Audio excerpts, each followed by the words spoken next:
अस्सलाम वालेकुम। आज हम बात करेंगे कि गर्म पानी का इस्तेमाल करने से हमारे जिस्म को क्या-क्या फ़वायद हासिल हो सकते हैं। तो अगर हम बात करें टेम्परेचर की गर्म पानी के, तो वो बुनियादी तौर पर 50 डिग्री से लेकर 70 डिग्री के दरमियान रहना चाहिए। अगर इससे ज़्यादा टेम्परेचर बढ़ेगा तो हमारे जिस्म को नुकसान हो सकता है। मसलन कि हमारे मुँह में छाले वगैरह हो सकते हैं। तो बुनियादी हल ये होता है कि हम पानी लें, उसको उबालें, उसको बॉयल करें, बॉयल करने के बाद उसको थोड़ी देर के लिए ठंडा होने के लिए रख दें। तो उस पर जब उससे जब भाप अगर निकलना शुरू हो जाए, तब हम उसका इस्तेमाल कर सकते हैं। तब वो 50 डिग्री से लेकर 70 डिग्री के टेम्परेचर तक पहुंच जाता है।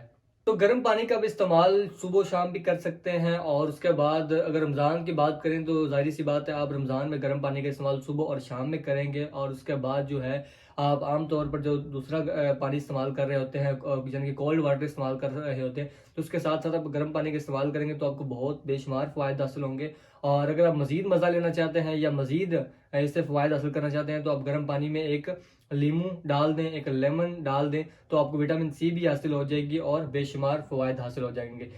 तो अगर हम बात करें पहले फ़ायदे की, तो नज़ला ज़ुकाम के जो मरीज़ होते हैं, जिनको किसी भी मौसम में नज़ला और ज़ुकाम हो जाता है, तो उसमें वो गर्म पानी का इस्तेमाल कर सकते हैं। बुनियादी तौर पर हमारे गले और हमारे नाक में एक झिल्ली होती है, एक म्यूकस मेम्ब्रेन होती है, जो कि इन्फ्लेमेशन जिसमें इन्फ्लेमेशन हो जाती है, जिसमें सूजन बन जाती है, तो जिसकी वजह से जो है रेशा आना शुरू हो जाता है। तो जिनको रेशा आता है, नज़ला ज़ुकाम रहता है, तो वो इस हाल में गर्म पानी का इस्तेमाल कर सकते हैं। उनके लिए बहुत ही फ़ायदेमंद साबित होता है। दूसरी अगर बात करें तो अक्सर लोगों से ये सुनने को मिलता है कि हम खाना खाते हैं, खाना खाकर जो हमारी खुराक है, वो खुराक की नाली में रहती है, आगे नहीं जाती, हज़म नहीं होती। तो यानी कि इसोफेगस तक रहती है। इसोफेगस बुनियादी तौर पर खुराक की नाली को कहते हैं। और इसोफेगस जो होती है, ये जाके स्टोमक में जाके ओपन होती है, मैदे में जाकर ओपन होती है।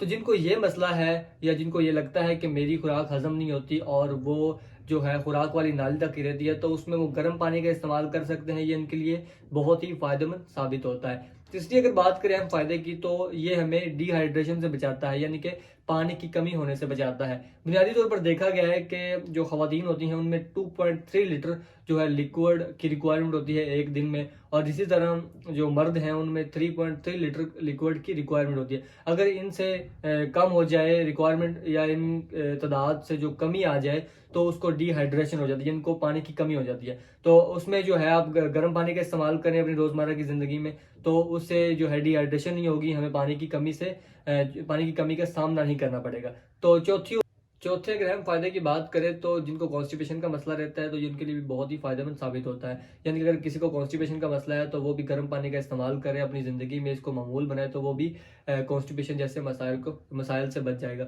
और इस तरह पाँचवें फ़ायदे की बात करें, तो जिनको जीआईटी के मसले हैं, जिनको मैदे का अक्सर मसला रहता है, या खुराक नहीं हज़म होती है, इस तरह का कोई मसला रहता है, तो वो गर्म पानी का इस्तेमाल करें, गर्म पानी को ज़िंदगी में लाएँ। और गर्म पानी, यानी कि जो मैंने टेम्परेचर बताया, 50 डिग्री से लेकर 70 डिग्री के दरमियान जो टेम्परेचर वाला पानी होता है, उसको इस्तेमाल करें।